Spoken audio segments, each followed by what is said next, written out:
आज है 12 जनवरी। देखते हैं आज का न्यूज़पेपर। देखिए, तनातनी के बीच ईरान पर बड़े हमले की तैयारी में अमेरिका, बढ़ेगा संकट। देखिए, ट्रंप को दी गई हमलों के नए विकल्पों की जानकारी, कल फिर होगी बैठक। ट्रंप बोले, ईरान ने कार्रवाई की तो अमेरिका प्रदर्शनकारियों की मदद को तैयार।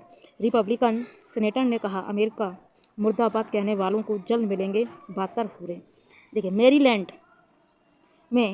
मेरीलैंड में एयरफोर्स वन पर सवार होने के दौरान राष्ट्रपति डोनाल्ड ट्रंप, देखिए यहाँ पर देखेंगे, अमेरिकी विदेश मंत्री मार्को रूबियो ने की नेतन्याहू से बात। अमेरिकी विदेश मंत्री मार्को रूबियो ने शनिवार सुबह इजरायली प्रधानमंत्री बेंजामिन नेतन्याहू से फ़ोन पर बात की। दोनों नेताओं ने ईरान में विरोध प्रदर्शन व अमेरिकी दखल के साथ साथ सीरिया की स्थिति और गाजा पट्टी में शांति समझौते पर चर्चा की है। रूबियो ने अपनी निजी इंटरनेट मीडिया अकाउंट पर लिखा है, अमेरिका ईरान के साहसी लोगों का समर्थन करता है। यह भी कहा है, सोमनाथ मंदिर के पुनर्निर्माण का विरोध करने वाली ताकतें आज भी मौजूद। मोदी कह रहे हैं कि सोमनाथ स्वाभिमान पर्व के दौरान प्रधानमंत्री ने परोक्ष रूप से कांग्रेस पर साधा निशाना। कहा, आक्रांतों का नफरत, अत्याचार और आतंक का असली इतिहास हमसे छिपाया गया है। बस यही छोड़ रहे हैं यहाँ पर। ये देखेंगे, सोमनाथ मंदिर इतिहास में बहुत ज़्यादा चर्चा में रहा था। ठीक है, तो हम सोमनाथ जो मंदिर है इसका फैक्ट्स हम एक अलग वीडियो लेके आएंगे। ठीक है, यहाँ पर हम देख रहे हैं, थोड़ा सा बता देते हैं कि जो सोमनाथ इतिहास विनाश और पराजय का नहीं बल्कि विजय और पुनर्निर्माण का है।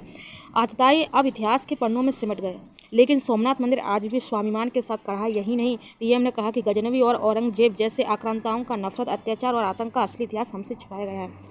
और मोदी रविवार को यहाँ आयोजित सोमनाथ स्वाभिमान पर्व को संबोधित कर रहे थे, जो कि वर्ष 2026 में महमूद गजनवी द्वारा सोमनाथ मंदिर पर किए गए पहले आक्रमण के 1000 वर्ष पूरे होने के मौके पर आयोजित किया गया। मोदी ने कहा, दुर्भाग्यवश आज भी सोमनाथ के पुनर्निर्माण का विरोध करने वाली शक्तियाँ देश में मौजूद है। भारत के, ठीक है, तो ये सोमनाथ मंदिर से संबंधित है। ठीक है, और डमरू बजाते हुए प्रधानमंत्री नरेंद्र मोदी इस प्रकार से दिख रहे हैं। ठीक है, तो बस इतना ही आपको याद रखना है।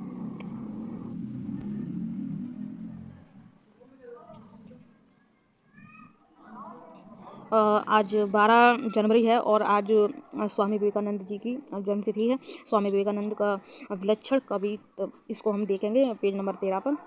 किताबों की दुनिया में जाने के लिए लोग घंटों तक लगे रहे कतार में, कुछ इस प्रकार से दिख रहा है। देखिए, भारत मंडपम लगे विश्व पुस्तक मेले में रविवार को उमड़ी भीड़। ठीक है, विश्व पुस्तक मेला है वो भारत मंडपम, मतलब भारत मंडपम कहाँ पर है? दिल्ली में है दोस्तों। ठीक है, दिल्ली में है, इसे याद रखना। तो विश्व पुस्तक मेला कहाँ पर लगा? दिल्ली में लगा, भारत मंडपम में। ठीक है, के बारे में जान लेते हैं। जहाँ जन्मे विचार वहाँ आज भी जीवित हैं विवेकानंद। देखिए, कश्मीर धरती पर स्वर्ग। स्वामी विवेकानंद के जीवन और उनकी यात्राओं का वर्णन कश्मीर के बिना अधूरा है।